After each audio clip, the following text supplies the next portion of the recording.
La crisis, una maniobra de los banqueros. Esta estafa, llamada crisis, se puede resumir en 3 etapas. La primera etapa: los bancos son autorizados por la Reserva Federal y el BCE a conceder todo tipo de créditos, sobre todo hipotecarios, con las mayores facilidades al cliente. Para ello, la Reserva Federal y el Banco Central Europeo emitirán todo el dinero que les soliciten los bancos para conceder dichos créditos. Después de unos cuantos años concediendo créditos a diestro y siniestro, apenas sin poner inconvenientes, viene la segunda etapa. La segunda etapa. A estas alturas el consumidor ya ha pagado una buena parte de la deuda y aquí se pone en marcha el parón. De golpe se corta el flujo de los créditos. Todos los bancos al unísono dejan de conceder créditos y todas las empresas constructoras con proyectos enteros terminados, así como urbanizaciones enteras por vender, cientos de miles de viviendas esperando un comprador. Comprador que no llega, pues no se conceden créditos. Todos estos pisos se los tuvieron que comer las constructoras y muchas de ellas no aguantaron el tirón y miles de empresas que vivían de ellas tampoco, viniéndose abajo y mandando al paro a millones de personas que tenían pendiente créditos hipotecarios que no iban a poder seguir pagando. Otras industrias como las del automóvil también corrieron la misma suerte. Y esto dio paso a la tercera etapa. Tercera etapa. Los bancos, ante el impago de los créditos, inician su elaborado plan de quedarse con todo. Los desahucios no se hicieron esperar, quedándose con las viviendas y dejando a sus propietarios en la calle y con la deuda que les faltaba por pagar. Quiero aclarar que un crédito es un dinero adelantado que va existiendo en la medida que el consumidor lo va pagando mes tras mes. Bajo este principio hay que entender que los bancos prestan un dinero que no existe. Luego se quedan con las casas de sus víctimas que sí existen y que estuvieron pagando mes tras mes con un dinero que sí existe. Y se quedan con una deuda real que no deja levantar cabeza a nadie. Esto no es la primera vez que ocurre, porque esto mismo ya lo hicieron en 1910 y en 1929 con el famoso crack del Octubre Negro. La gente, al igual que ahora, se tiraban por las ventanas. Fíjense en el reciente ejemplo de Bankia. Sus directivos dicen que no quieren los pisos, que prefieren el dinero. Pues bien, resulta que se les rescata con 25.000 millones de euros, cantidad que tiene que pagar el pueblo. Aparte, la propiedad de miles y miles de viviendas para negociar y especular con ellas. Y encima les sirve de excusa para lamentarse alegando que su activo está en propiedades, que no tienen liquidez. Veamos. Tienen una gran liquidez gracias al rescate que tendremos que pagar entre todos, más las propiedades de miles y miles de viviendas, y encima se quitan gastos, cerrando 1.500 oficinas bancarias, mandando al paro a más de 5.000 empleados. Esto es para meterlos en la cárcel. Pero ¿quién mete en la cárcel a los dueños del mundo?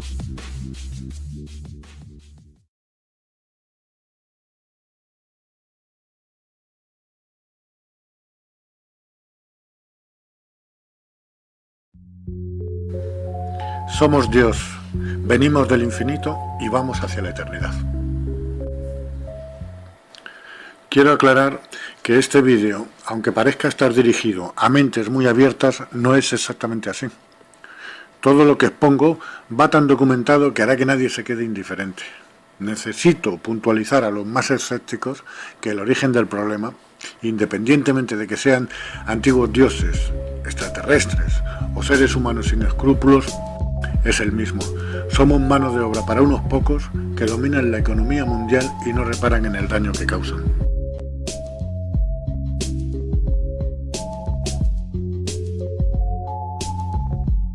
Muchos astrofísicos, entre los que se encuentran grandes sabios como Stephen Hawking, sostienen la teoría de que a medida que las condiciones en la Tierra se van deteriorando, convendría ir pensando en otras localizaciones en el espacio exterior. No lo recordamos, pero quizás esto ya lo hemos hecho en el pasado. Nuestra aparición en el planeta Tierra hace 150.000 años parece demostrar este hecho. Fuimos viajeros y desde algún punto del universo llegamos hasta aquí. Tuvimos la tecnología para viajar por las estrellas, nos hicieron olvidar y empezar de cero.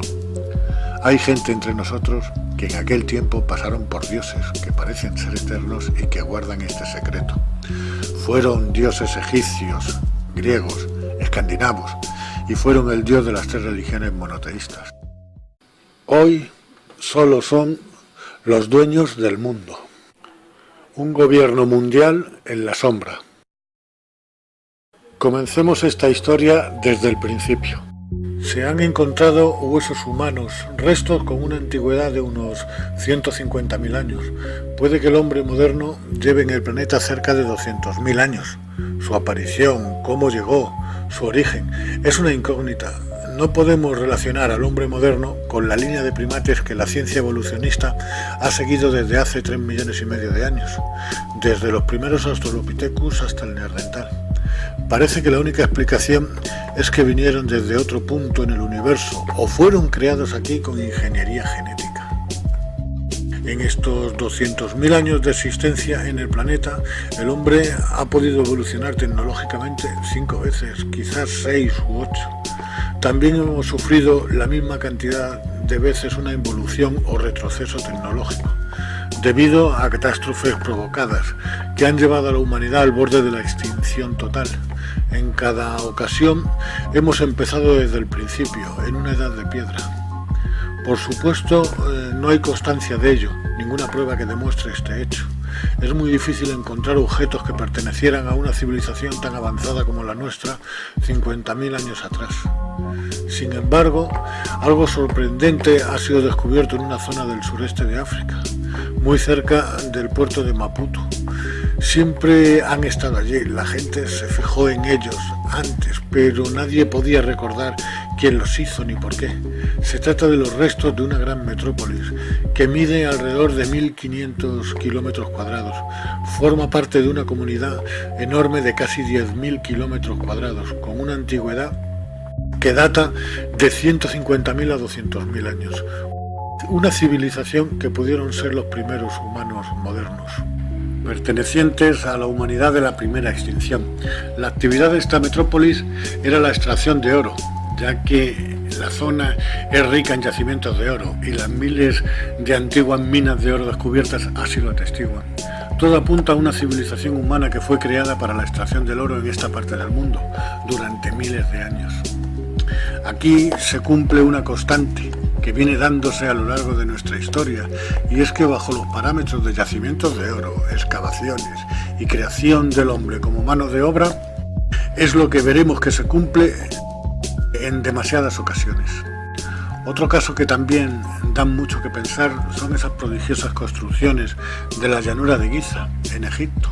Aunque la construcción de la Gran Pirámide de Giza se la atribuyen a los faraones del antiguo Egipto de hace 4.500 años, esta civilización, que estaba en la edad del cobre y con las herramientas que poseían, parece imposible que pudieran haber hecho ninguna de las 3 pirámides de la meseta de Giza.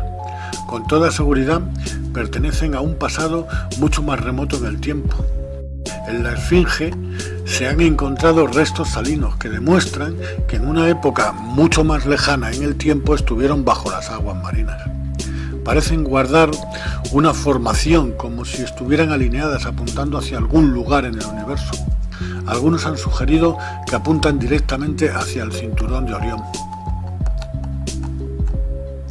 En la construcción de la Gran Pirámide se emplearon casi 3 millones de bloques de piedras, de varias toneladas, elevándolas de grada en grada hasta una altura de 144 metros.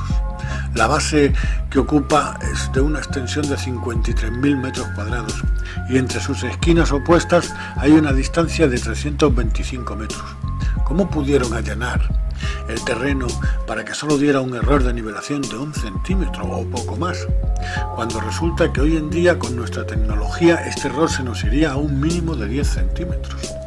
En el campo de la ingeniería es inexplicable qué tipo de grúa pudieron utilizar para elevar bloques de 20, de 40 y hasta de 60 toneladas a diferentes alturas. Cuanto mayor fuera la altura, mayor sería la longitud en paralelo con el suelo y mucho mayor el esfuerzo.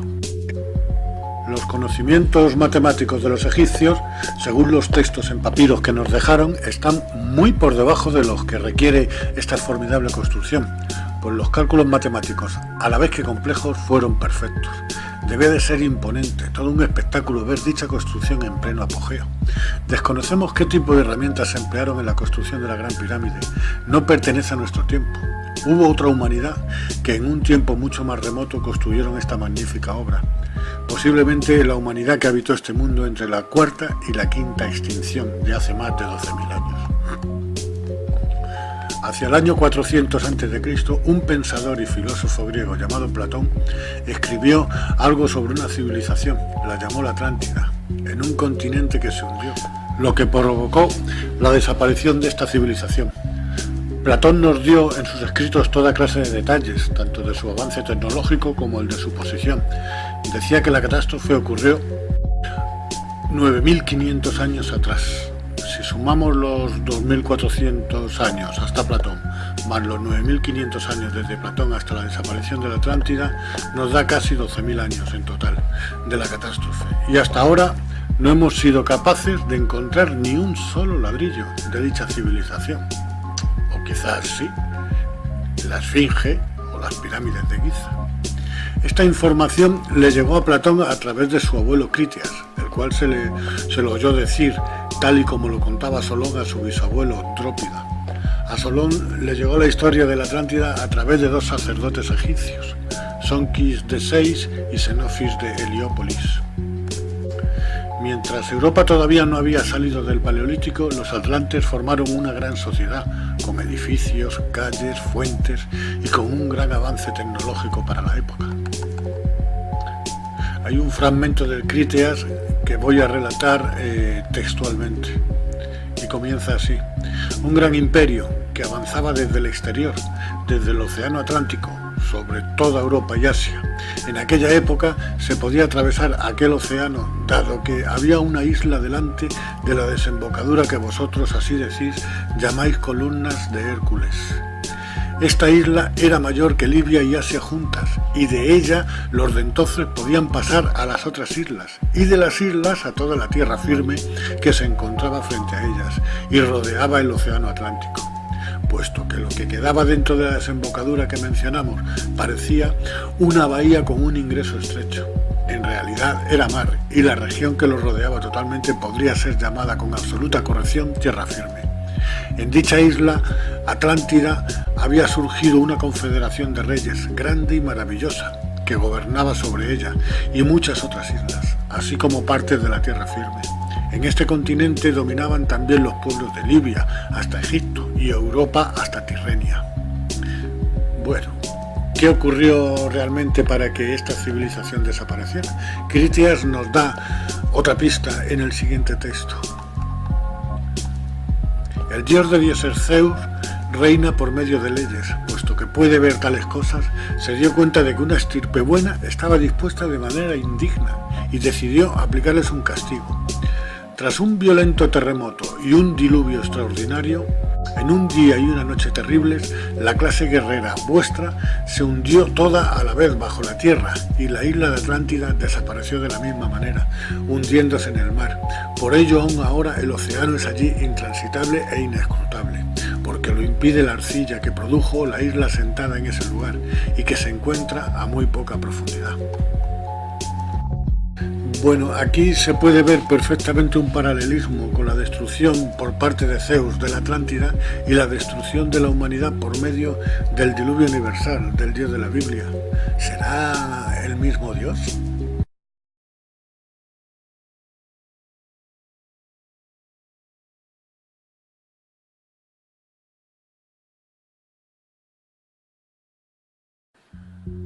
Llegaron de algún punto del universo. Hace tanto tiempo que no había nadie que les impidiera establecerse. Eran unos pocos, 300, quizá 400 o 500, pertenecientes a una civilización de millones de años de antigüedad. Y sin embargo, eran inmaduros, soberbios y prepotentes. No está muy claro. Puede que las condiciones de este mundo fueran las favorables para la vida y biología de estos seres, o puede que no. Algunos textos antiguos nos cuentan que creó el mundo en 6 días. El origen del mundo y de los hombres, historia del cielo y de la tierra. Al principio creó Dios el cielo y la tierra. La tierra era una soledad caótica y las tinieblas cubrían el abismo, mientras el Espíritu de Dios aleteaba sobre las aguas. Y dijo Dios, que exista la luz, y la luz existió. Vio Dios que la luz era buena, y la separó de las tinieblas. A la luz la llamó día, y a las tinieblas noche. Pasó una tarde, pasó una mañana, y al día primero, y dijo Dios, que haya una bóveda entre las aguas para separar unas aguas de otras. Y así fue. Hizo Dios la bóveda y separó las aguas que hay debajo de las que hay encima de ella. A la bóveda Dios la llamó cielo. Pasó una tarde, pasó una mañana, al día siguiente, y dijo Dios, que las aguas que están bajo los cielos se reúnan en un solo lugar, y aparezca lo seco. Y así fue. A lo seco lo llamó Dios tierra, y al cúmulo de las aguas lo llamó mares, y vio Dios que era bueno. Y dijo Dios, produzca la tierra vegetación, plantas con semilla y árboles frutales, que den en la tierra frutos con semillas de su especie. Y así fue. Brotó de la tierra vegetación, plantas con semillas de su especie y árboles frutales, que dan fruto con semillas de su especie. Y vio Dios que era bueno. Pasó una tarde, pasó una mañana, el día tercero, y dijo Dios, que haya lumbreras en la bóveda celeste para separar el día de la noche y sirvan de señales para distinguir las estaciones, los días y los años, que luzcan en la bóveda del cielo para alumbrar la tierra. Y así fue. Hizo Dios dos lumbreras grandes, la mayor para regir el día y la menor para regir la noche. Y también las estrellas, y las puso en la bóveda del cielo para alumbrar la tierra, regir el día y la noche y para separar la luz de las tinieblas. Y vio Dios que era bueno. Pasó una tarde, pasó una mañana, el día cuarto. Y dijo Dios, rebosen las aguas de seres vivos, y que las aves aleteen sobre la tierra a lo ancho de la bóveda celeste. Y creó Dios por especies los cetáceos y también los seres vivientes que se deslizan y pululan en las aguas. Y creó también las aves por especies. Vio Dios que era bueno. Y los bendijo diciendo, creced, multiplicaos y llenad las aguas del mar, y que también las aves se multipliquen en la tierra. Pasó una tarde, pasó una mañana, al día quinto. Y dijo Dios, produzca la tierra seres vivientes por especies, ganados, reptiles y bestias salvajes por especies. Y así fue. Hizo Dios las bestias salvajes, los ganados y los reptiles del campo, según sus especies. Y vio Dios que era bueno. Entonces dijo Dios, hagamos a los hombres a nuestra imagen y semejanza, según nuestra semejanza, para que dominen sobre los peces del mar, las aves del cielo, los ganados, las bestias salvajes y los reptiles de la tierra. Y creó Dios a los hombres a su imagen. A imagen de Dios los creó, varón y hembra los creó. Y los bendijo Dios diciéndoles, creced y multiplicaos, llenad la tierra, someterla, dominarla, sobre los peces del mar, las aves del cielo y todos los animales que se mueven por la tierra. Y añadió, os entrego todas las plantas que existen sobre la tierra, y tienen semilla para sembrar, y todos los árboles que producen fruto con semilla, dentro os servirán de alimento, y a todos los animales del campo, a las aves del cielo, a todos los seres vivos que se mueven por la tierra, les doy como alimento toda clase de hierba verde. Y así fue. Vio entonces Dios todo lo que había hecho, y todo era muy bueno. Pasó una tarde, pasó una mañana, el día sexto. Así quedaron concluidos el cielo y la tierra con todo su ornato. Cuando llegó el día séptimo, Dios había terminado su obra y descansó el día séptimo de todo lo que había hecho. Bendijo Dios el día séptimo y lo consagró porque en él había descansado de toda su obra creadora. Esta es la historia de la creación del cielo y de la tierra. Se puede entender que acondicionaron el planeta, hicieron que bajara la temperatura, con lo que el vapor de agua que cubría toda la atmósfera cayera en estado líquido a la superficie, pudiendo entrar la luz del sol por primera vez, y al mismo tiempo formarse los ríos y mares. Cubrieron de vegetación grandes extensiones, que expulsaban oxígeno en todas direcciones. De cualquiera de las dos formas, el mundo quedó preparado para ser habitado. Dejaron abandonada, sin ningún medio, como si de un experimento se tratara, a una pequeña comunidad de estas criaturas. O bien, como dicen los ya citados textos, y Dios creó al hombre a su imagen y semejanza. Esto dice mucho de la forma que tenían estos seres. ¿Eran seres humanos? ¿Nos modelaron a su imagen y semejanza? Con ingeniería genética formaron una colonia de unos pocos miles. Nos dejaron a nuestra suerte, sin conocimientos, para empezar en una edad de piedra.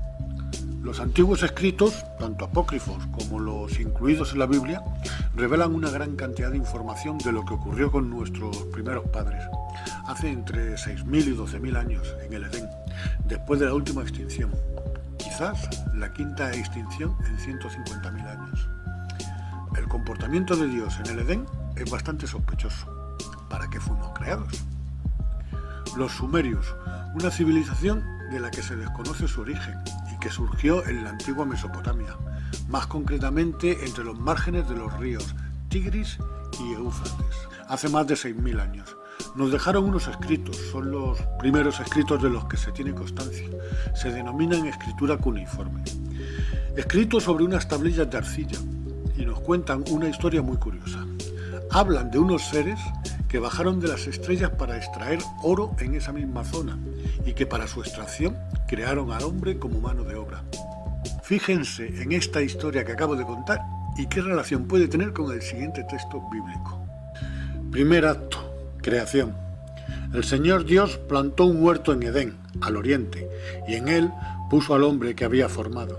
El Señor Dios hizo brotar del suelo toda clase de árboles hermosos de ver y buenos para comer, así como el árbol de la vida en medio del huerto y el árbol del conocimiento del bien y del mal. De Edén salía un río que regaba el huerto, y desde aquí se partía en 4 brazos. El primero se llama Pisón, es el que bordea la región de Ébila, donde hay oro. El oro de esta región es puro. El segundo se llama Gijón, es el que bordea la región de Cus. El tercero se llama Tigris, es el que pasa al este de Asiria. El cuarto es el Éufrates. Así que el Señor Dios tomó al hombre y lo puso en el huerto de Edén, para que lo cultivara y lo guardara.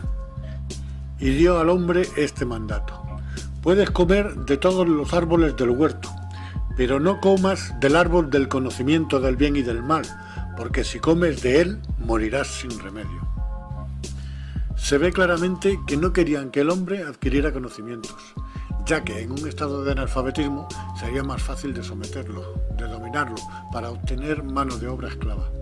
Al Dios del Antiguo Testamento, en los escritos se le atribuye la creación del mundo. Podríamos decir que como creador del mundo es el propietario del planeta. Lo regala por parcelas. Es un Dios totalmente material. Lo basa todo en el castigo o la recompensa aquí en vida, en la tierra. Siguiendo una línea en el tiempo, al patriarca de cada etapa bíblica siempre le ofrece todas las tierras hasta donde alcance la vista, a cambio de una sumisión total. Si damos un salto momentáneo en el tiempo, veremos que es el mismo ofrecimiento que se le hace a Jesús en el desierto. Las 3 tentaciones del desierto, a cambio de sumisión total, y este ofrecimiento solo lo puede hacer el propietario del mundo, y Jesús rechaza el ofrecimiento asumiendo que el que ofertaba era el propietario, pero Jesús no le llama padre. Todos sabemos que le dice: apártate de mí, Satanás. Este Dios promete a los patriarcas grandes riquezas y una descendencia más numerosa que las estrellas que se ven en el firmamento. Y nunca habla de la vida eterna, nunca habla del reino de los cielos, nunca habla de nuestra alma, de nuestro espíritu. ¿Por qué pide a los humanos sumisión, adoración y alabanza continua? Si es porque los ha creado, cualquiera diría que los ha creado para que les sirvan como esclavos, para mano de obra. Más adelante veremos cómo una herramienta llamada dinero la utiliza como medio de poder y de dominación, manteniendo a la población como mano de obra, que parece ser que es para lo que fue creada la raza humana. Fragmento del Génesis. Los hijos de Dios vieron que las hijas de los hombres eran hermosas y tomaron para sí como mujeres las que más les gustaron. Para empezar, ¿quiénes eran los hijos de Dios? ¿Eran ángeles, querubines, mensajeros o subordinados? En este caso, insubordinados tripulantes a sus órdenes. A Dios se le descontrola su propia gente y contaminan a la población terrestre. ¿Este es el Dios Todopoderoso? Parece el capitán de un barco pirata. Tuvo que haber un enfrentamiento entre ellos, por lo que se formaron 2 bandos en esta superraza, pues los textos hablan de batallas y fuego en los cielos, hablan de un ángel caído, Satanás, que se atrevió a desafiar al Altísimo. No sé si era mejor o peor el que cayó, sí parece claro que lucharon por ver quién iba a tomar el control del planeta. Fragmento del Génesis. Por aquel entonces había gigantes en la tierra, después de que los hijos de Dios se unieran a las hijas de los hombres, y ellas le dieron hijos. Estos son los famosos héroes de antaño. Esto último, por increíble que parezca, está incluido en la Biblia, y al hablar de famosos héroes de antaño se tiene que referir por fuerza a los héroes mencionados de la mitología griega, pues la zona coincide con la confluencia de los 3 continentes donde se desarrolló miles de años atrás dicha mitología. Según la mitología griega, Zeus era el dios de dioses. Platón habla de la destrucción de la Atlántida por parte de Zeus, sumergiéndola bajo las aguas. Relacionar a Zeus con el dios bíblico es una tentación por su lógica aplastante, porque con el mismo diluvio mató a 2 pájaros de un tiro. De una pequeña población se pasó a una más mayor, se fueron extendiendo y fueron formando pequeños núcleos o poblaciones. La edad de piedra dio paso a la del hierro y el bronce y a la ganadería y agricultura. Al Altísimo algo no debió de gustarle, pues de un plumazo exterminó a toda la población. Mandó un diluvio, una inundación que acabó con toda la humanidad. Solo salvó a un señor que sí era de su agrado, aludiendo que era buena persona. También salvó a la mujer de este por el mismo motivo, y a los 3 hijos que estos tenían, y a la mujer de cada uno de ellos. El resto de la humanidad eran malos, pues no creían en él, no le adoraban ni le bendecían. Hay que ver cuánta maldad. Después de 150 días de tener inundado el mundo, las aguas empezaron a retirarse, por lo que esta familia pudo asentarse en tierra firme y comenzó de nuevo a aumentar el número de personas. Se puede deducir, toda la humanidad desciende de esta familia, repitiéndose de nuevo el aumento de población. Cuando la humanidad volvía a levantar cabeza, al Señor le volvió a disgustar algo y arrasó 2 poblaciones, Sodoma y Gomorra, que no le gustaban. Solo se salvó una familia, Lot, sobrino de Abraham y su familia, que mediante aviso divino abandonaron justo a tiempo Sodoma.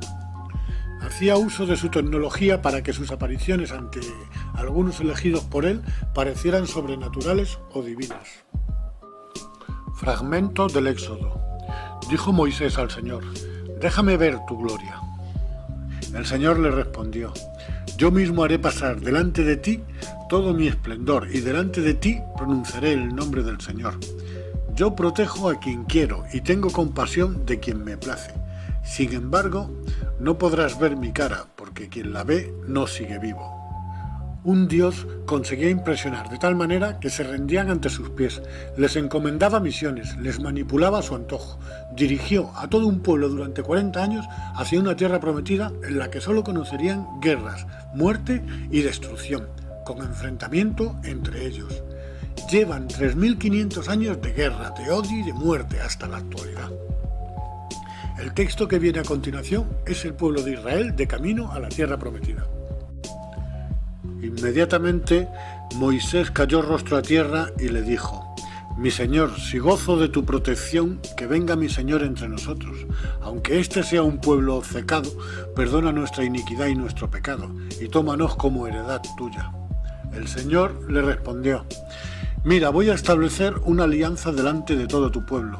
Realizaré grandes prodigios, como no se han hecho en ningún otro lugar o nación.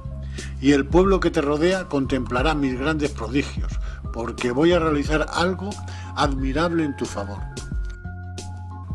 Cumple lo que yo mismo te ordeno hoy.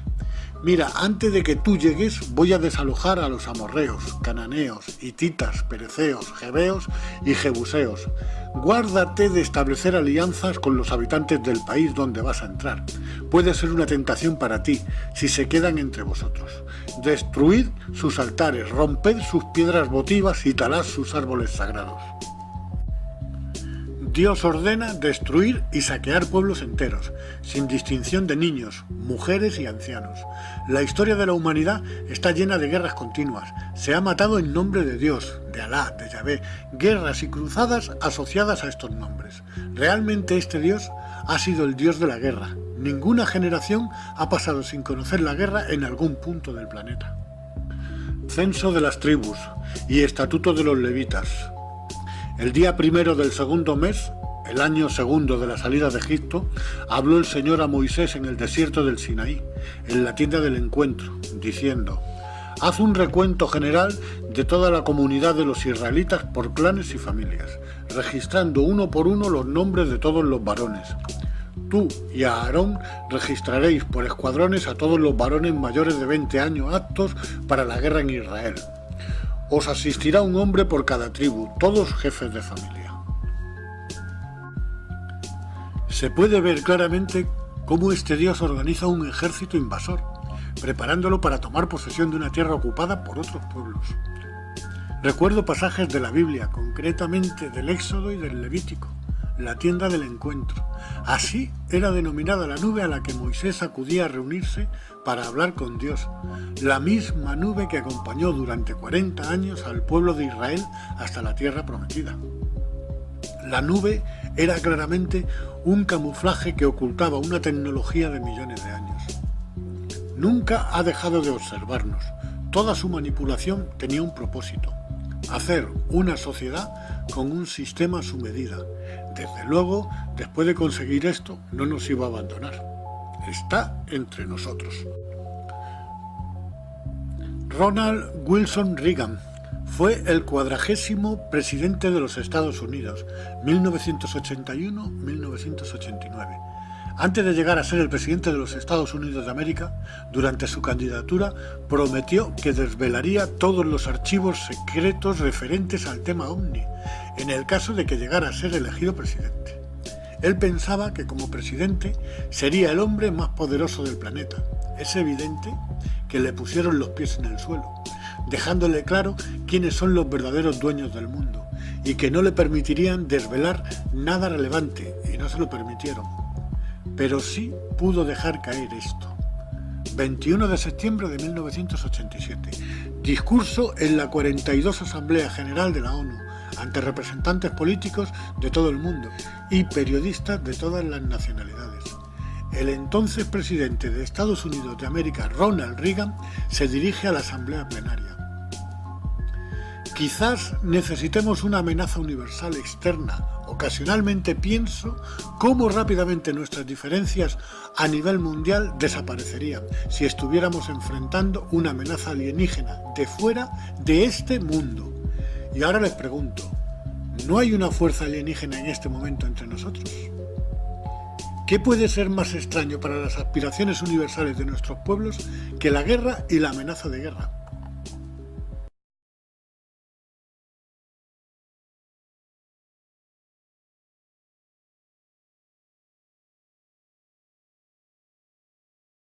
Si repasamos textos antiguos y sabemos ver qué se esconde tras ellos, veremos cómo hemos sido manipulados, cómo seres que se han hecho pasar por dioses nos han dirigido por caminos que solo a ellos les convenía.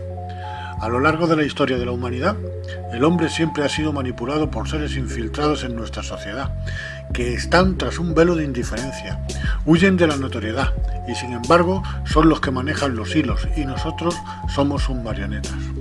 Forman una sociedad cerrada, con un poder increíble, tienen un arma invencible, manejan la economía mundial con grandes entidades financieras, financian campañas políticas, ponen y quitan presidentes, son grandes magnates que poseen islas, yates de lujo, aviones privados y que aparentemente están fuera de la escena política y sin embargo compran a jefes y gobiernos de naciones. Aquellos que no se venden son asesinados o sufren golpes de estado financiados y muy bien organizados por ellos. Están obligados a utilizar nuestra tecnología actual en momentos puntuales, ya que su propósito es continuar infiltrado dentro de nuestra sociedad. Tienen el mundo a su disposición y mientras sigamos ignorantes de la verdad, seremos sus sirvientes. Pero de ninguna manera renuncian a su tecnología. Tienen colaboradores que son conocedores de la verdad y que venderían a su madre por $1. Realmente a quien han vendido es a la humanidad. Estos colaboradores y conocedores de la trama tienen cargos de gran relevancia en los gobiernos más poderosos del planeta. De vez en cuando desclasifican archivos de avistamientos OVNI que solo tienen interés para los amantes del tema y que no ven lo que se esconde detrás de esto. Lo que nunca van a desclasificar es la trama. Los Estados Unidos, la primera potencia mundial. El contribuyente paga un alto precio por mantener a esta nación en el número 1 de este ranking. ¿De qué les sirve? Piensan que tienen la mejor democracia, creen que son libres. No hay mayor pena que aquella en la que te hacen creer que eres libre y sin embargo estás privado de libertad. Cuando un pueblo es consciente de que le falta libertad, que hay un régimen opresor que está abusando de los derechos de las personas, el pueblo terminará rebelándose contra el agresor. Pero si a este pueblo le hacen creer que es libre, que tiene poder de decisión, que pueden elegir a sus líderes, este pueblo no hará nada por rebelarse, porque piensa que no hay motivos, aunque estén enviando a morir a sus hijos en frentes de guerra por varios puntos del planeta, y al mismo tiempo endeudando al contribuyente, y que en realidad es de lo que se trata. En los Estados Unidos hay dos fuerzas políticas, demócratas y republicanos. Cada 4 años se enfrentan en unas elecciones para ver cuál de los dos consigue más votos y así colocar a su candidato en la presidencia. Detrás de estos dos partidos hay un poder oculto, una sociedad secreta tan poderosa que hace temblar a los cargos políticos más poderosos del mundo. Esta sociedad es la que maneja los hilos de la trama. Ponen por parte de los demócratas un candidato a la presidencia. A este le financian su campaña electoral a cambio de concesiones importantísimas, tales como seguir controlando la Reserva Federal. Y hacen exactamente lo mismo con el candidato republicano. Luego le dicen al pueblo: tomad, elegir al que queráis. ¿Realmente os va a dar lo mismo? Una vez que el pueblo estadounidense se ha decidido por uno de los dos, al nuevo presidente le ponen un asesor, que realmente más que asesor es el controlador del presidente. Actualmente coincide que este asesor es el presidente de la Reserva Federal de los Estados Unidos. Curiosamente, el asesor de Barack Obama, que es del bando demócrata, es Ben Bernanke, y este mismo señor fue el asesor del anterior presidente por el bando republicano, George Bush. El presidente de los Estados Unidos tiene que seguir el guión que le den. Si se sale de este guión, se escapa del control al que le tienen sometido, solo le puede ocurrir una cosa: morirá asesinado de la misma manera que John F. Kennedy. ¿Quiénes están detrás de esta sociedad? Familias banqueras, los Rothschild, los Morgan, los Warburg, los Rockefeller, Seligman, Reder, Speller. Su plan se ejecuta durante milenios, más allá de sus vidas. La función que estos sujetos dan al dinero es la de constituir un instrumento de poder y de dominación, en lugar de un medio de cambio. A finales de noviembre de 1910, el senador Nelson W. Aldrich y el secretario adjunto del Departamento del Tesoro, A.P. Andrews, y 5 más de los financieros más importantes del país, que en conjunto representaron cerca de un cuarto de la riqueza del mundo, llegaron a la Jekyll Island para discutir la política monetaria y el sistema bancario.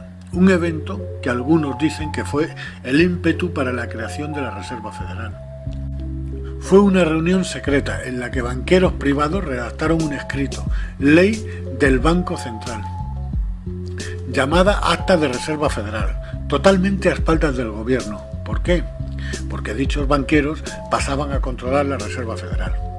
Una vez elaborada esta ley, se la entregaron a su mediador político, el senador Nelson Aldrich.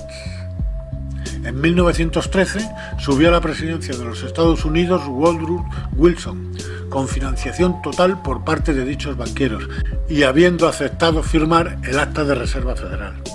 El 23 de diciembre del mismo año, estando la mayor parte del Congreso en sus casas de vacaciones, fue aprobado el Acta de Reserva Federal, por lo que pasaba a ser controlado por manos privadas. Después de ser aprobada la ley, el congresista Louis McFadden dijo al respecto: un sistema bancario mundial está siendo preparado aquí, un superestado controlado por banqueros internacionales, actuando conjuntamente para esclavizar al mundo en pos de su propio placer. El Banco Central ha usurpado al gobierno. Años después, el propio Woodrow Wilson escribió arrepentido: nuestro sistema de crédito está concentrado en manos privadas. El crecimiento de la nación y, por consiguiente, de todas nuestras actividades está en las manos de unos pocos hombres, quienes necesariamente o por motivos de sus propias limitaciones congelan, frenan y destruyen la genuina libertad económica. Nos hemos transformado en uno de los peor gobernados, uno de los más controlados y dominados de los gobiernos del mundo civilizado. No más un gobierno de libre opinión, no más un gobierno de creencias y del voto de la mayoría, sino un gobierno de la opinión y coacción de un pequeño grupo de hombres. Meyer Rothschild, banquero alemán, fundador de la banca Rothschild. Permítanme emitir y controlar la moneda de una nación, y no me preocuparé por quién haga las leyes. La viuda de Mayer Rothschild escribió en 1847: no se preocupe usted, no habrá guerra en Europa, mis hijos no proveerán el dinero para ello. Sir Josiah Stamp, presidente de los ferrocarriles británicos y del Banco de Inglaterra, dirigiéndose a 150 profesores de la Universidad de Texas en el año 1929. El sistema bancario fue concebido en la iniquidad y nació en el pecado.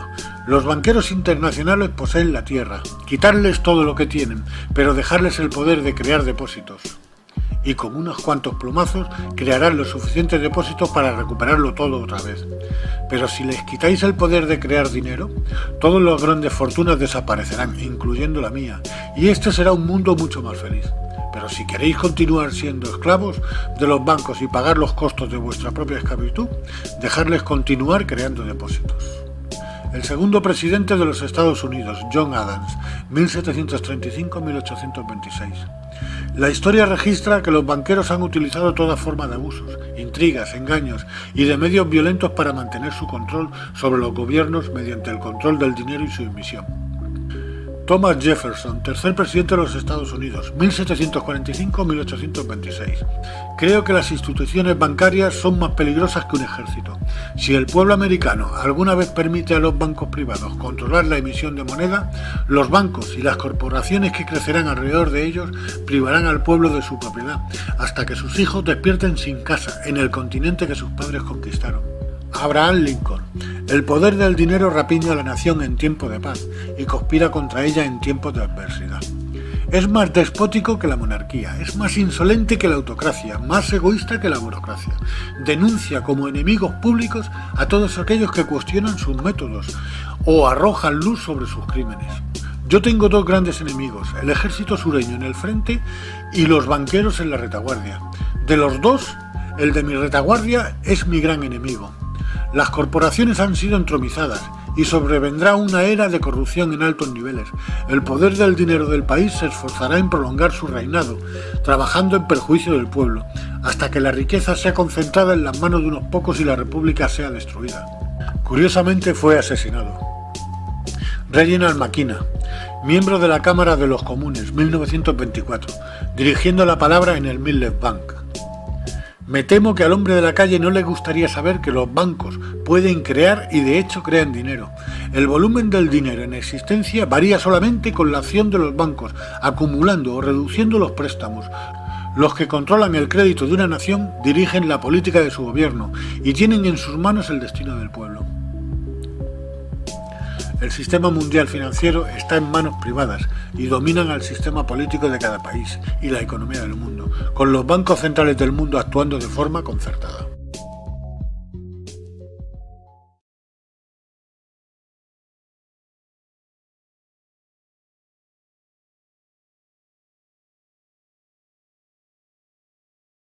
Un mensaje al mundo. Lo que expongo a continuación es algo que debería de sobrecoger a todo el mundo. Un hombre valiente, un hombre que se atrevió a enfrentarse a este cártel de banqueros internacionales, a esta sociedad tan criminal y antihumana. Este hombre en su último discurso, justo antes de que le asesinaran, estaba pidiendo a gritos ayuda a unas entidades que están protegidas por la primera enmienda y que tienen el deber de informar y mantener informado al pueblo. Y eso era justo lo que John F. Kennedy, presidente de los Estados Unidos, estaba pidiendo de la prensa. Poco después moría asesinado en Dallas, en el año 1963. Todavía la prensa no se ha hecho eco del mensaje que les envió un hombre para informar a la humanidad de la conspiración a la que está sometida. John F. Kennedy, 1963. El poderoso despacho del presidente ha sido utilizado para fomentar una conspiración, para destruir la libertad de los estadounidenses, y antes de que abandone la presidencia debo informar a los ciudadanos de su destino. Después del discurso, ante la American Newspaper Publishers Association, emitió $4.500 millones fuera de la Reserva Federal, poniéndolos a continuación en circulación. Este hecho, junto con su discurso, fue el detonante de su asesinato. Lo que John Fitzgerald Kennedy le estaba pidiendo a la prensa era colaboración, era divulgación, era ni más ni menos que poner al mundo al corriente de los crímenes contra la humanidad que el cártel de banqueros lleva sometiéndonos a lo largo de nuestra historia. La prensa está manipulada y controlada por el cártel. La prensa distorsionó la verdad, sencillamente desinformó. Cuando sale alguien que hace frente a este cártel, sencillamente lo eliminan. Olof Palme también se atrevió. A lo largo de la historia de la humanidad, han surgido grandes personajes que desde lo más alto de la moral humana han llegado a gobernar sin pensar en sí mismos, solo para servir a su país y, por extensión, al mundo. Porque hay ciudadanos del mundo, y este era uno de los más grandes. Le tocó vivir en un sistema que considera enemigos a todos aquellos que no pueden comprar, a aquellos que aman al prójimo, que sufren por el hambre en el mundo, que no consienten las injusticias y sobre todo un sistema que odia a aquellos que harían de este mundo un lugar mucho más justo y feliz. Quiero hacer un apunte, porque tiene un gran mérito que viniendo de familia adinerada, lo más fácil para él hubiera sido dejarse llevar por la condición que de nacimiento tenía. Sin embargo, muy lejos de esta circunstancia, se puso del lado de los más débiles. Su sentido de la justicia y su gran corazón hicieron que iniciara una cruzada contra el poderoso capitalismo. Cada vez que sale un hombre bueno, hombre o mujer, simplemente se lo cargan. Eran algo más de las 11 de la noche, del día 28 de febrero de 1986. Olof Palme caminaba por las aceras de Estocolmo, junto a su mujer Lisbeth. Salían de ver la proyección de una película en una sala de cine. De pronto, y surgiendo de las sombras, un desconocido se lió a tiros contra el presidente sueco, acabando con su vida. Olof Palme fue el presidente en Suecia entre las fechas del 14 de octubre de 1969 al 8 de octubre de 1976 y volviendo a repetir presidencia el 8 de octubre de 1982 al 28 de febrero de 1986.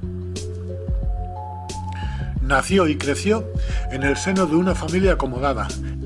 El padre fue el director general de una compañía aseguradora y la madre pertenecía a una familia de la nobleza germano-letona. Era un socialista admirado por los pueblos del tercer mundo, por su condena a la opresión, a la injusticia. Luchó contra el neoliberalismo. Olof Palme completó la construcción de un gran estado de bienestar, con fuerte protección social. Hizo de Suecia la envidia del mundo, el país más adelantado del planeta, y fue asesinado para que su ejemplo no se extendiera. Apoyó la lucha de la oposición española contra el régimen de Franco. Criticó a Estados Unidos y expresó su simpatía con el régimen de Vietnam del Norte, en plena guerra contra Estados Unidos. Llegó a acoger a los desertores estadounidenses. Expresó su simpatía por la OLP, Organización para la Liberación de Palestina, y por la instauración de un Estado palestino. Criticó la política del apartheid en Sudáfrica.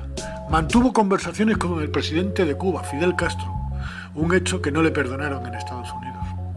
Un agente de la CIA, Jane Tatum, confesó en una entrevista por radio en Los Ángeles que la agencia había estado implicada en la muerte del presidente sueco. Unos días antes, Olof Palme recibió la visita del secretario de Estado norteamericano Henry Kissinger. La actitud insobornable de Olof Palme, no cediendo a las peticiones de Kissinger, hicieron que de este encuentro se fraguara su asesinato. Un agente del régimen del apartheid y autor de varios atentados con vínculos con la CIA, según informe de la policía secreta sueca, fue visto en Estocolmo en las fechas del atentado. ¿Casualidad? No.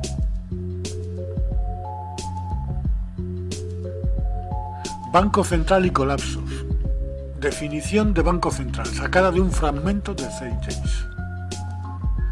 Banco Central es la institución que produce la moneda de una nación. Existen dos poderes específicos en la práctica del Banco Central: el control de las tasas de interés y el control del suministro de dinero o inflación. El Banco Central no solo provee de dinero a la economía de una nación, se lo presta con interés. Entonces, aumentando o disminuyendo el suministro de dinero, el Banco Central regula el valor de la moneda emitida. Este sistema solo puede producir una cosa: deuda. Analicemos esta estafa. Cada dólar producido por el Banco Central es prestado con interés. Veamos, cada dólar es un dólar más un porcentaje de deuda, y como el Banco Central tiene el monopolio sobre la producción de la moneda y ellos prestan cada dólar con deuda inmediata asociada a él, ¿de dónde saldrá el dinero para pagar esta deuda? Solo puede venir nuevamente del Banco Central, lo que significa que el Banco Central tiene que incrementar constantemente su suministro de dinero para temporalmente cubrir la deuda pendiente creada. Y puesto que ese nuevo dinero es prestado, crea más deuda. El resultado de este sistema perfecto es la esclavitud. Es imposible para el gobierno y para el pueblo salir algún día de esta deuda, que se autogenera continuamente. ¿Cómo se crea artificialmente un colapso o crisis?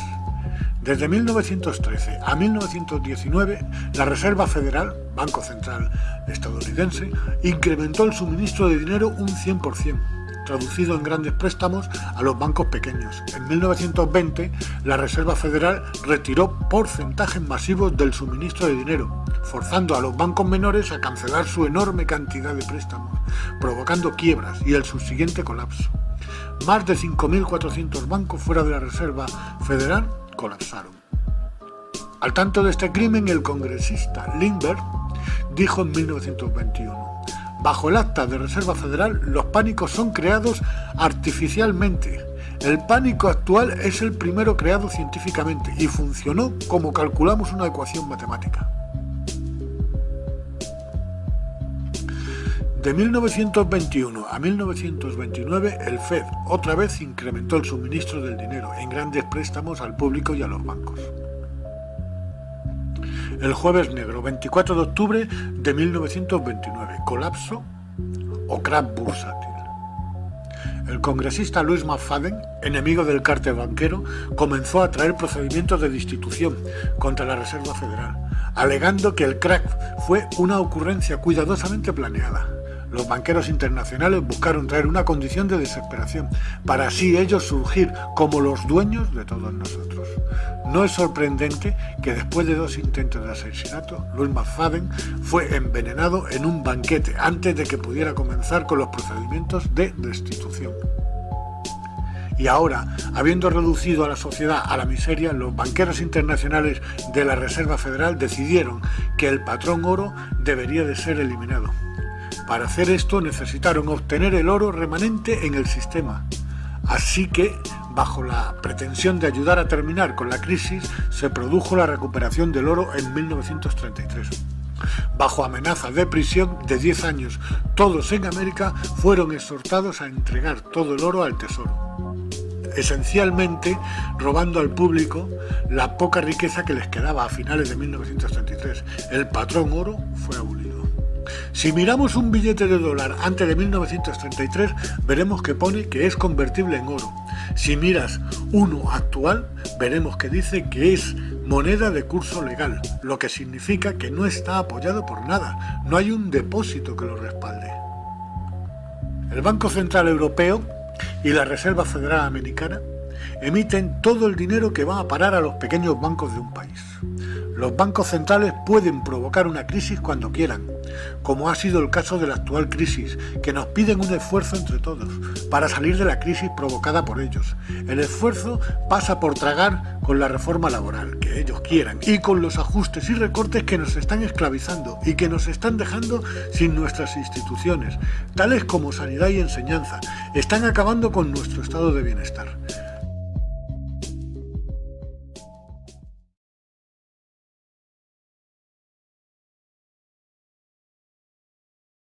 La crisis y su estado actual y la relación que ésta guarda con los banqueros internacionales. Cuando estos deciden reunirse es motivo de preocupación, porque se reúnen con el fin de restarle libertad al ciudadano. Utilizan el dinero como un instrumento de poder y de dominación, en lugar de un medio de cambio. La crisis mundial que se padece desde la primavera de 2008 ha sido creada artificialmente por estos señores. En una de sus ocultas reuniones llegaron a un acuerdo: cerrar el grifo de los créditos, todos al mismo tiempo, y así dejó de circular el dinero. Todos aquellos productos que por su alto coste necesitaban de un crédito dejaron de venderse y se vinieron abajo empresas tales como constructoras y empresas satélite que vivían de ellas. Se fueron a la quiebra y como consecuencia millones de trabajadores pasaron a las listas del paro. Industria del automóvil y empresas satélites bajaron sus ventas de tal manera que algunas quebraron y otras consiguieron sobrevivir recortando gastos con el famoso ERE. Expediente de regulación de empleo, con lo que millones de trabajadores pasaron al paro. Bajó el poder adquisitivo del consumidor y se vieron arrastrados todos los sectores y el paro fue el destino para demasiada gente. La población activa iba en disminución y los parados en aumento. Esta situación dio lugar a la obligación de aceptar a los gobiernos reformas laborales muy drásticas y privar a los trabajadores de los derechos que tantos años les costó ganar. Los presidentes de los gobiernos preparaban a la población para que estos se concienciaran con las medidas que se iban a adoptar, con discursos que no se creían ni ellos mismos. De esta crisis salimos entre todos, con el esfuerzo de todos. Se les olvidó decir de todos los trabajadores, de toda la clase trabajadora. Los países que se resistían a imponer reformas en su mercado laboral fueron atacados con especulaciones muy malintencionadas contra su economía. Especulaciones que han sido capaces de tirar abajo economías de países. Primero fueron a por Grecia, con ataques especulativos contra su economía, que fueron aumentando día tras día. El gobierno se resistía a imponer a su pueblo las medidas de reforma que desde el Banco Central le llegaban, y esto hizo que los ataques especulativos llegaran de manera masiva, haciendo caer la economía griega. Con una Grecia quebrada, entró el plan de rescate de la Unión Europea. Los gobernantes griegos no tuvieron otra alternativa que agachar la cabeza y tragar con todo lo que esconde este plan de rescate. A cambio de 110.000 millones de euros, el gobierno griego comenzó con las reformas laborales que desde el Banco Central Europeo y la Unión Europea le dictaron y le seguirán dictando. En la actualidad van a por el segundo rescate, porque con esta deuda Grecia pasa a ser un país de segunda o tercera división dentro de la Unión Europea. Grecia acumula una deuda que jamás podrá pagar. Después los ataques especulativos fueron a por Irlanda. En este caso el rescate fue de 85.000 millones de euros. Y volvió a ocurrir lo mismo que con Grecia. Después los ataques fueron dirigidos contra Portugal y volvió a ocurrir lo mismo. Luego contra España e Italia, aunque estos, viendo lo que había ocurrido con Grecia, Irlanda y Portugal, accedieron a las peticiones de reformas antes de que cayeran en la ruina. El gobierno de España fue felicitado por la presidenta alemana por las reformas laborales que éste anunció como medidas contra la crisis y que estaba a punto de imponer a su clase trabajadora. ¡Cuánta hipocresía! ¡Qué ironía! Si son las medidas sugeridas por el BCE y la Unión Europea para que no vuelvan las especulaciones con denominación de origen alemán. El anterior gobierno español bajó el sueldo a los funcionarios, subió los impuestos, congeló las pensiones y redujo la ayuda al desempleo. También subió la edad de jubilación, también subió el mínimo de cotización a la seguridad social de 15 a 25 años. Subió la gasolina, el tabaco, el alcohol, son productos de donde sacan más del 50% de su valor en impuestos. También subió el gas y la electricidad. Habrá nuevas reformas que añadir a las anteriormente citadas, ya que el nuevo gobierno que acaba de entrar, que tan solo lleva 12 meses en el poder, ya han vuelto a reducir el salario a los funcionarios. Les han quitado la paga de Navidad, además de haber reducido su número, mandando a miles de personas al paro, tales como policías, bomberos, profesores de educación, sanitarios, bajando la seguridad y la calidad de nuestras instituciones, hasta el punto de hacerlas insostenibles, con el propósito de acabar privatizándolas, y todo ello para afrontar la crisis que han provocado los bancos, porque nuestra clase política, la más corrupta de toda Europa, colabora al 100% con el cártel de banqueros. El rescate a España está próximo, a cambio la esclavitud del pueblo. Las aguas no van a volver a su cauce. Pienso que nada va a ser igual que antes. Nos han sacado de un estado de prosperidad y de un acercamiento entre clases cada vez más justo. Hay un gran poder inhumano que desde lo más alto se ha dado cuenta de esta circunstancia y dando un golpe contra la justicia humana, están instaurando poco a poco un nuevo orden. El estado de bienestar que nos proporcionaban nuestras instituciones públicas nos las van recortando de tal manera que en un plazo muy breve no nos quedará nada más que el recuerdo de cuando gente humilde acudía al médico, pedían un número y eran atendidos sin preguntarles el saldo bancario, sin pedirle tarjeta de crédito. Pronto veremos cómo la clase trabajadora no tendrá una escuela pública donde mandar a sus hijos con unos sueldos cada vez más recortados, no podrán pagar la enseñanza privada. Crecerá el analfabetismo y la cultura será un privilegio para unos pocos. Hace 8 o 9 meses el actual gobierno retiró todas las subvenciones para I+D+I, inversión, desarrollo e innovación, por lo que todos nuestros jóvenes ingenieros están buscando su futuro en el extranjero. Por otro lado, son famosos los recortes que también este gobierno ha hecho a la enseñanza pública, tanto en escuelas, institutos como en universidades. ¿Qué está preparando este gobierno para los hijos del pueblo? Inevitablemente, los que ya son ingenieros no pueden quitarles el título, pero sí se les abre camino, se les está echando hacia otros países. Por primera vez, las matrículas para aprender alemán superan a las matrículas para aprender inglés. Así que ya sabemos a qué país irán la mayoría de nuestros ingenieros. Allí se quedan las ideas, los proyectos y las patentes de las grandes marcas de electrodomésticos, automóviles, etc. Y aquí quedarán las grandes fábricas de montaje, para que los peones monten las piezas. Allí ingenieros, aquí peones. Por otro lado, con los grandes obstáculos económicos que este gobierno está preparando para futuros ingenieros hijos del pueblo, a ver qué empleado de la clase trabajadora va a ser capaz de darle una carrera a su hijo. Este gobierno quiere mandar a todos los hijos del pueblo por una vía, y es la formación profesional. Así, la formación de los hijos de trabajadores irá para la formación en un trabajo, en un engranaje, donde saldrán peones de montaje, fontaneros, electricistas, albañiles, auxiliares y con un poco de suerte administrativos, sanitarios, etc. En definitiva, en mano de obra, y además en mano de obra cada vez más barata, cada vez más esclava, más arrastrada. Quieren volver a basar nuestra economía en el ladrillo. ¿Quién podrá hacer carrera en este país?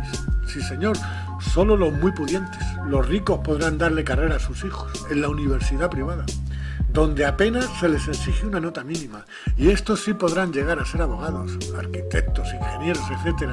Están haciendo que las diferencias entre los ricos y la clase trabajadora sea enorme. El actual ministro de Educación, Cultura y Deporte, Ignacio Webb, en detrimento de la enseñanza pública, está financiando con dinero público a la enseñanza privada. Parece que el nuevo orden es hacer de España y de los países de la periferia de la Unión Europea zona de mano de obra. Parece una clara provocación o un desafío a la clase trabajadora de todos los estados o países afectados. Esta crisis, a todas luces artificial, no ha sido atajada por los gobiernos implicados como debiera, sino todo lo contrario. Las medidas que se supone debían de solucionarla, lo que han hecho ha sido agravarla, y no de manera accidental. Han sido unas medidas impuestas por el gran capital que controlan el Banco Central Europeo y la Reserva Federal estadounidense. Lo peor de todo es que sabían que eran medidas contrarias a la razón. De nuevo demuestran su interés por el oro. Y como colofón, fíjense en el siguiente titular. Alemania pide a España e Italia que vendan su oro para reducir deuda. La Unión Cristiano-Demócrata, CDU, y el Partido Liberal Alemán, FDP, miembros de la coalición de gobierno en Berlín, proponen a España e Italia ejecutar privatizaciones y vender sus reservas de oro para atajar su deuda pública. Informó este martes, y se refiere a la fecha, 9 de agosto de 2011, diario Financial Times Deutschland. El economista Frank Schaffler, del liberal FDP, el socio minoritario del gobierno alemán, consideró necesario que los estados endeudados vendan su oro o depositen sus reservas de este metal precioso como garantía en el Banco Central Europeo, de la agencia EFE. Es para quitarse el sombrero. Tienen montado un sistema perfecto para desarmarnos. No quiero pasar página sin mencionar que bajo el mandato del anterior presidente del gobierno, don José Luis Rodríguez Zapatero, del Partido Socialista, el Banco de España, y desconociendo si hubo presión de algún tipo, vendió casi el 50% de las reservas de oro español, supuestamente a China e India, sin contar con el pueblo, bajo la excusa de que la función del oro como inversión ha cambiado con el tiempo. Ya no sirve para compensar pagos entre países ni para intervenir en los tipos de cambio, ni incluso es una garantía como diversificación de activos. El dinero actual no tiene ningún respaldo, salvo el del propio billete, que es moneda de curso legal. Que nos expliquen entonces por qué no para de crecer el precio del oro y por qué ese interés de partidos políticos del gobierno alemán en que España e Italia depositen sus reservas de oro en el Banco Central Europeo. ¿Quién está verdaderamente detrás de estas compras?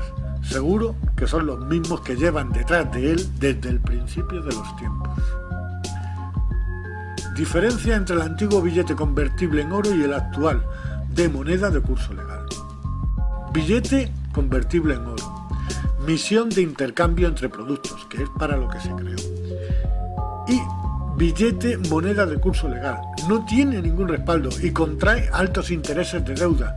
Misión, robar, estafar y endeudar de por vida al contribuyente. Nos están pisando y no levantan el pie. Todo lo contrario, aprietan más. La deuda nos mantiene bajo su pie y aquí está el verdadero propósito de esta crisis provocada. Y es ni más ni menos que mantener al mundo endeudado y a su población trabajando toda la vida para pagar una deuda impagable a la vez que eterna. Ahora, bajo un mundo dominado por estos banqueros internacionales, junto con sus colaboradores políticos, dan instrucciones de cómo implantar e ir introduciendo poco a poco estas reformas.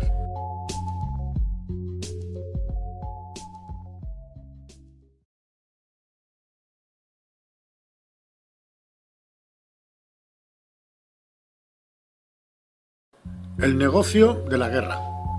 Es importante entender que la cosa más lucrativa para los banqueros internacionales es la guerra, porque obliga a un país a pedir aún más dinero del Banco de la Reserva Federal o del Banco Central, y con intereses. Hagamos un pequeño repaso a la historia.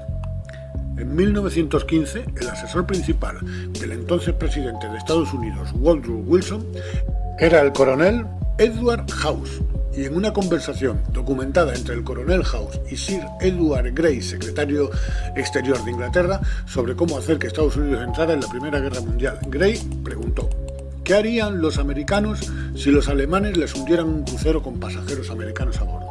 House respondió: creo que una llamarada de indignación barrería a los Estados Unidos, y eso por sí sería suficiente para llevarnos a la guerra. Así que el 7 de mayo de 1915, un barco llamado el Lusitania fue enviado intencionadamente a aguas controladas por Alemania, y como era de esperar, barcos alemanes torpedearon el barco, haciendo explotar municiones almacenadas, matando a 1.260 personas. Para entender mejor la intencionalidad de esta conspiración, la embajada alemana, de hecho, colocó avisos en el New York Times advirtiendo a la gente del riesgo que corrían si subían al Lusitania, porque pasaría navegando de América a Alemania, a través de aguas en guerra. De hecho, y como fue anticipado, el hundimiento del Lusitania causó una ola de ira y Estados Unidos entró en guerra poco después. La Primera Guerra Mundial causó 323.000 muertes americanas. La guerra costó 30.000 millones de dólares a los americanos. La mayor parte fue pedida al Banco de la Reserva Federal, con interés, expandiendo aún más las ganancias de los banqueros internacionales. En la Segunda Guerra Mundial, otro tanto de lo mismo. El 4 de diciembre de 1941, la inteligencia australiana advirtió al presidente Roosevelt sobre una fuerza de ataque japonés, moviéndose hacia Pearl Harbor. 3 días más tarde, el 7 de diciembre de 1941, Japón atacó Pearl Harbor. Murieron 2.500 soldados. El presidente de Estados Unidos, Franklin D. Roosevelt, declaró que el ataque fue un día que vivirá en la infamia. El presidente Roosevelt pertenecía a una familia de banqueros, cuyo tío Frederick estuvo en la Junta de la Reserva Federal original. Sus intereses estaban con los banqueros internacionales, y para estos nada es más beneficioso que una guerra. Después de 60 años de información saliendo a la superficie, no solo el ataque era conocido semanas antes de que se produjera, fue provocado. El secretario de Guerra de Roosevelt, Henry Stinson, declaró en el Journal, con fecha 25 de noviembre de 1941, el documento Una conversación con Roosevelt. La cuestión es cómo los manipularíamos para que hagan el primer disparo. Es deseable asegurarse que los japoneses fueran los primeros que hicieran esto, para que no hubiera duda de quiénes son los agresores. Para provocar el ataque, Roosevelt detuvo todas las importaciones de petróleo americano al Japón. confiscó todos los bienes japoneses en los Estados Unidos, hizo públicos préstamos a China y entregó ayuda militar a los ingleses, dos de los enemigos de Japón en la guerra, violando así las leyes de guerra internacionales. Antes del ataque a Pearl Harbor, el 83% de los estadounidenses no querían entrar en guerra. Después del ataque, 1 millón de hombres se ofrecieron voluntarios para la guerra. Es importante destacar que la guerra de Alemania nazi era ampliamente apoyada por dos organizaciones, una de las cuales era la llamada IG Farben, que produjo el 84% de los explosivos alemanes, y aún el Zyklon B, usado en los campos de concentración para matar a millones de personas. Uno de los socios no conocidos de IG Farben fue Standard Oil Company, de J.D. Rockefeller, en América. De hecho, la Fuerza Aérea Alemana no podía operar sin un aditivo especial creado por la Standard Oil Company de Rockefeller. El drástico bombardeo de Alemania a Londres, por ejemplo, fue posible por una venta de 20 millones de dólares de combustible a IG Farben por Standard Oil Company de Rockefeller. Este es solo un ejemplo de cómo empresas americanas aprovisionaron a ambos lados de la Segunda Guerra Mundial.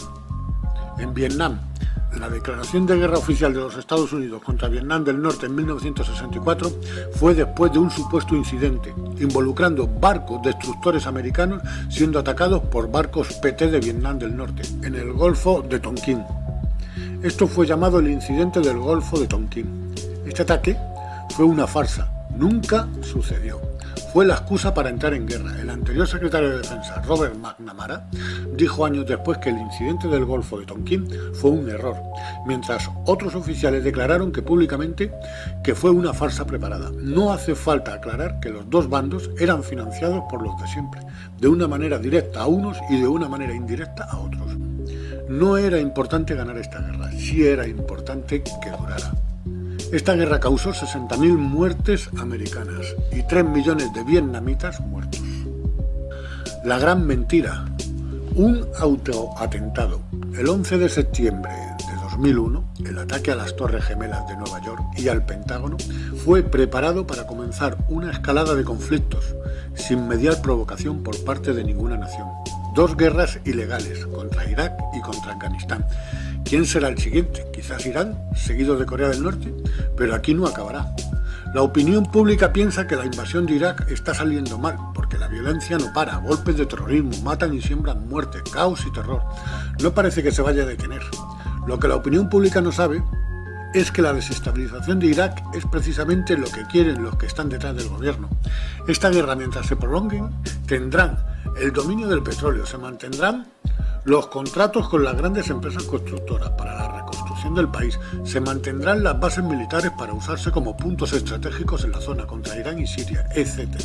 Junto con los costes que supone el mantener tropas en la zona, miles y miles de soldados y maquinaria de guerra que solo pueden derivar en nuevos créditos de la Reserva Federal. La mayor parte de la energía que se emplea actualmente en el mundo proviene de los combustibles fósiles. Se les utiliza en transporte para generar electricidad. El carbón, el petróleo y el gas natural son compuestos orgánicos formados fundamentalmente por hidrocarburos. A partir de ellos se obtienen otros combustibles derivados y subproductos, que son luego empleados como materias primas en diversos procesos químicos orgánicos. Sus emisiones lanzan a nuestra atmósfera millones de toneladas de CO2, dióxido de carbono. Estados Unidos y ahora también China son los mayores contaminantes del planeta. No podemos excluir de culpa al resto de países. Todos en mayor o menor grado son responsables del calentamiento global, de la aceleración del cambio climático. Esto es lo que mueve hoy el mundo. Con petróleo, gas natural y carbón producen electricidad y calefacción a nuestros edificios de viviendas y oficinas, a las fábricas e industrias con inmensas chimeneas, lanzando dióxido de carbono a la atmósfera y con sus desechos contaminando ríos, pantanos y mares, con los desplazamientos de vehículos terrestres, públicos y privados, desplazamientos de aviones con enorme tráfico aéreo, desplazamientos de navíos marítimos, grandes superpetroleros con sus consiguientes derrames que causan tanto daño a las aguas marinas, a la vida en el mar, a nuestras costas, verdaderas catástrofes medioambientales.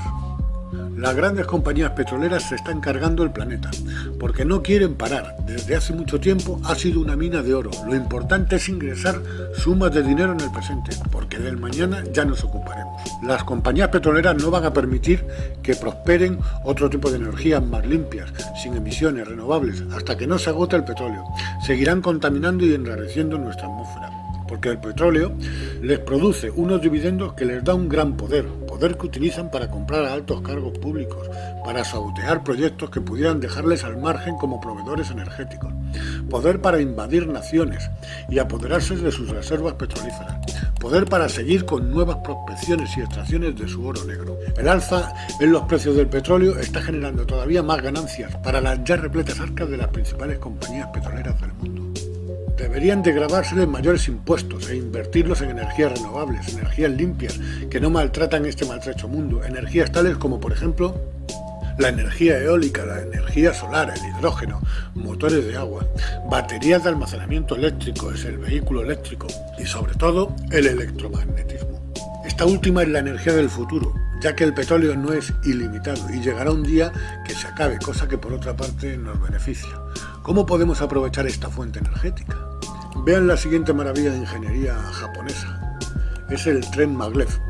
La mayor velocidad registrada de un tren maglev fue de 581 km/h en Japón en 2003, utilizando un gran número de imanes para la sustentación y la propulsión usando levitación magnética. El sistema funciona gracias al efecto Mesmer, con materiales superconductores que son capaces de transportar electricidad y al combinarlo con el magnetismo de los imanes se convierte en un material diamagnético capaz de hacer levitar. Utilizando los polos positivos y negativos de cada electroimán, conseguimos el efecto de atracción y repulsión, y simplemente cambiando la polaridad, conseguimos que el tren se ponga en marcha, sin fricción en la vía, ausencia de contacto físico entre el raíl y el tren. La tecnología de levitación magnética tiene el potencial de superar velocidades inimaginables al vacío, aunque aquí, en el interior del planeta, su velocidad se verá limitada por la resistencia al aire. Este método tiene el potencial de ser totalmente limpio, mucho más rápido, silencioso y suave que los sistemas de transporte colectivo sobre ruedas convencionales, propulsados por combustibles fósiles. Otro claro ejemplo de energía electromagnética es el siguiente. Cerca de Ginebra, en Suiza, está el famoso LHC, el acelerador de partículas. El LHC es el acelerador de partículas más grande y energético del mundo. Usa un túnel de 27 kilómetros de circunferencia, creado para el Gran Colisionador de Hadrones. Más de 2.000 físicos e ingenieros de 40 países y cientos de universidades y laboratorios han participado en su construcción. El propósito de esta supermáquina principalmente es el de recrear el gran Big Bang, explosión que dio origen al universo. Dentro del acelerador de partículas, dos haces de protones son acelerados en sentidos opuestos hasta alcanzar el 99,9% de la velocidad de la luz, con el propósito de que al colisionar entre sí, veamos qué clase de partículas se forman. Las partículas que resulten de estas colisiones serán examinadas minuciosamente. La energía para llegar a alcanzar estas velocidades es ni más ni menos que el electromagnetismo. El sistema empleado consiste en 9.300 potentes imanes conductores dispuestos a lo largo de los 27 kilómetros de la circunferencia del acelerador. Parece que dominamos los principios de la energía electromagnética, no solo en la teoría, sino que, como se ha visto en los ejemplos del tren de alta velocidad maglev y el acelerador de partículas, también en la práctica. ¿A qué estamos esperando para crear vehículos y naves impulsadas por el electromagnetismo? Bajo este principio, el electromagnetismo, podemos fabricar naves de forma circular, de un material que se pueda imantar, que puedan viajar en todas direcciones, que con solo cambiar la polaridad variemos la dirección a nuestro antojo y a velocidades inimaginables. En cada nave necesitamos un generador con un motor de hidrógeno que produzca una corriente eléctrica y por medio de materiales superconductores combinarlo con el magnetismo que genera el material imantado de la propia nave, produciendo electromagnetismo, con un circuito cerrado que haga fluir la energía por toda la nave, que la haga autosuficiente, entre otras cosas, haciendo girar la nave sobre su eje. Será capaz de producir una gravedad artificial, generará un campo magnético a modo de burbuja y ha de ser mucho más potente que el terrestre, que nos proteja de las llamaradas y vientos solares y de las radiaciones cósmicas. en su interior un universo independiente que la aísle del exterior, de la energía cinética, de la inercia que nos estrellaría contra sus paredes internas, dentro de la cual seremos totalmente ajenos a las maniobras de la nave, por muy bruscas que éstas sean. A la pregunta de que si es posible fabricar una nave así, la respuesta es muy sencilla, porque resulta que ya existen. Son miles y miles los avistamientos que año tras año se van acumulando del fenómeno ovni. Se ha escrito mucho sobre el tema, hay textos bíblicos que las describen. La referencia a ovnis en los tiempos bíblicos es constante. Son representadas en antiguas pinturas, se llevan paseando por nuestro mundo desde la aparición del hombre moderno. Hoy en día son muchos los testigos que las han observado atónitos y que al contarlo se les toma por locos.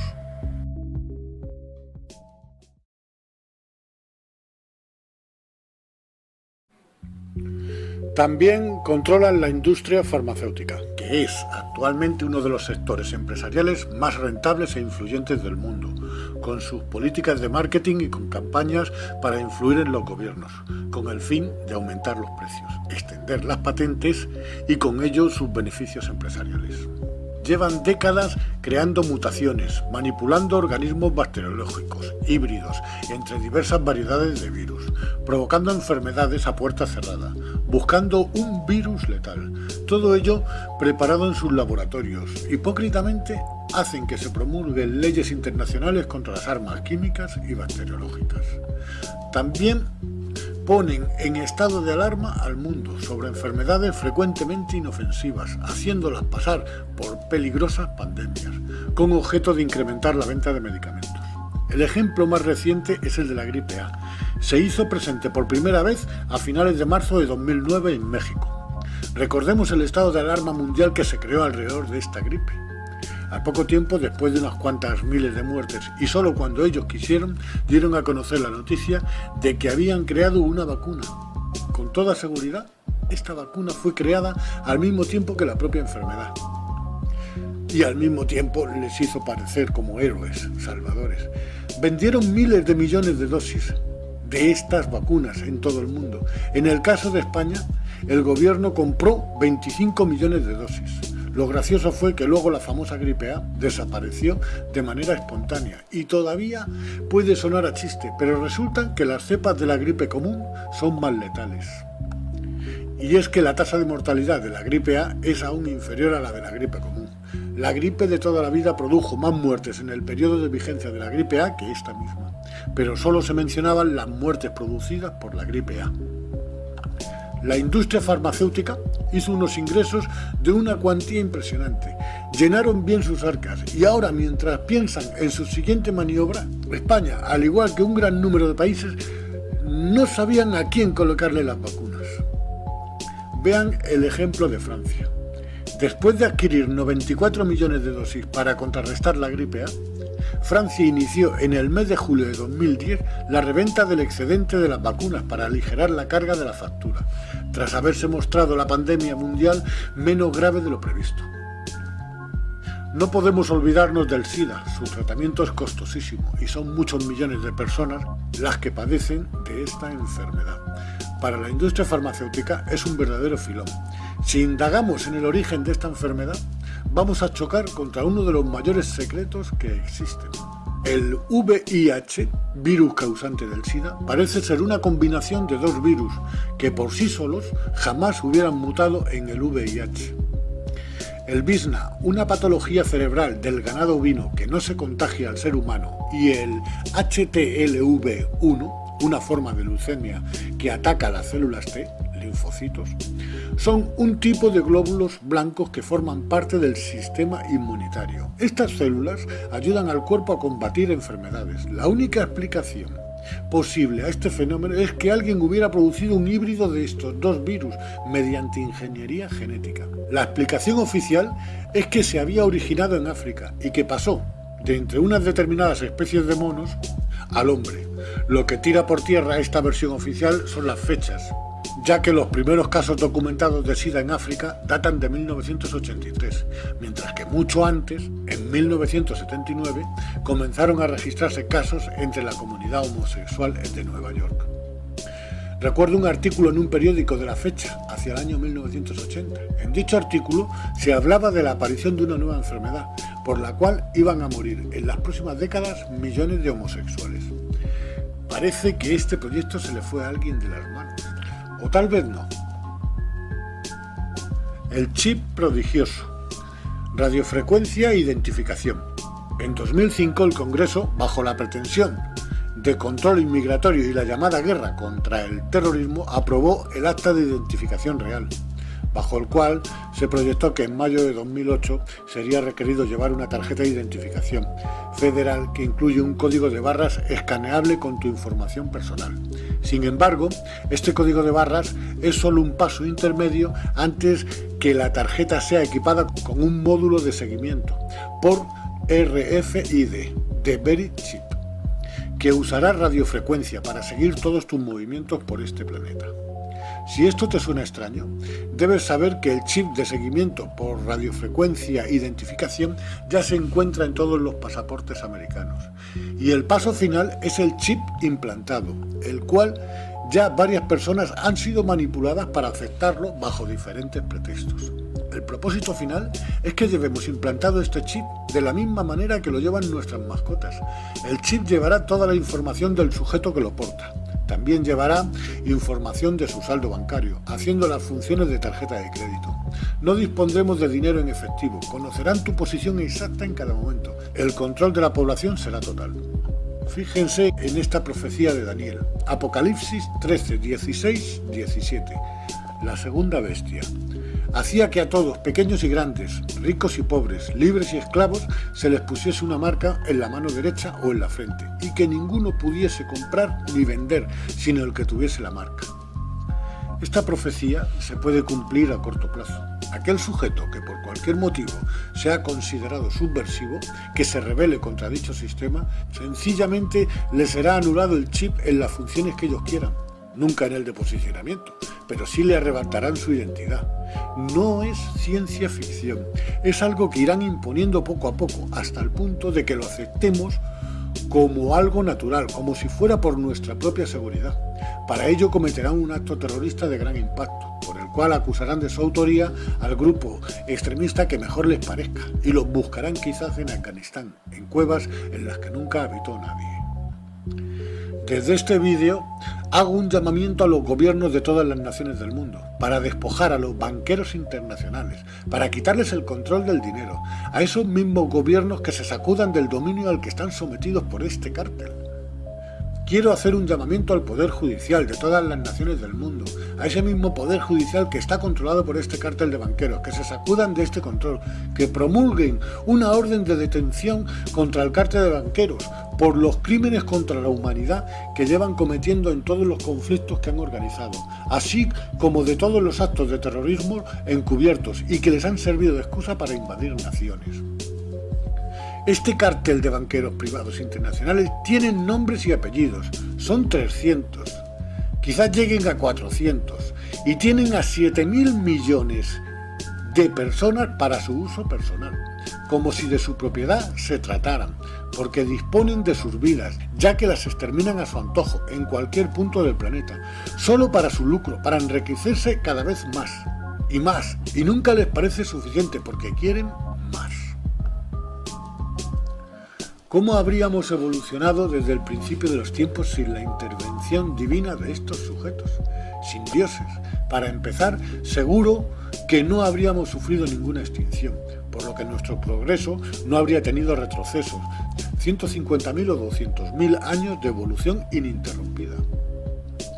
Al principio de este relato hice mención de que hemos padecido 5 o 6 extinciones, quizá alguna más, y casi seguro que provocadas, que nos han llevado casi al borde de la extinción total. Es muy posible que cada vez que nos hemos enterado de la verdad, ellos se han visto obligados a provocar estas extinciones. Es lo que se puede denominar como un bucle en el tiempo, que nos obliga a repetir la historia tantas veces como borrados sean nuestros recuerdos, y esto hace que me pregunte, ¿cuánto nos queda para la próxima extinción? ¿Y después de nuestra extinción? El proyecto Génesis. Aniquilación de la raza humana. Supervivientes solo unos pocos miles. El proyecto Génesis se pone en marcha. Los dioses acondicionan una zona con vegetación, árboles frutales, lagos, ríos, con cascadas y vuelta a empezar con otro paraíso terrenal. La zona es denominada Edén. Adán y Eva no tardarán en pecar. Algo increíble está a punto de revelársenos. Somos más viejos que el universo. Antes de su origen no existía ni el tiempo ni el espacio. En la próxima extinción, miles de millones de personas volveremos al mismo estado. Solo unos pocos miles se quedarán en este infierno para repetir la historia. Hay un hecho que siempre me ha llamado la atención. Es la declaración de mucha gente que, habiendo estado muerta, muerte técnica durante minutos o incluso horas, en estas declaraciones la gran mayoría coincide en un hecho, y es que ven pasar toda su vida delante de ellos en pocos segundos. Ven hasta los detalles más ínfimos, recuerdos ya olvidados de tiempos muy remotos, cosas, hechos y acciones de nuestro pasado que marcaron nuestra conducta. Nuestra conciencia nos va diciendo qué es lo que hicimos bien y qué es lo que hicimos mal. Remordimiento de conciencia. Realmente esto es un examen de conciencia y somos nosotros quienes nos juzgamos por nuestras acciones.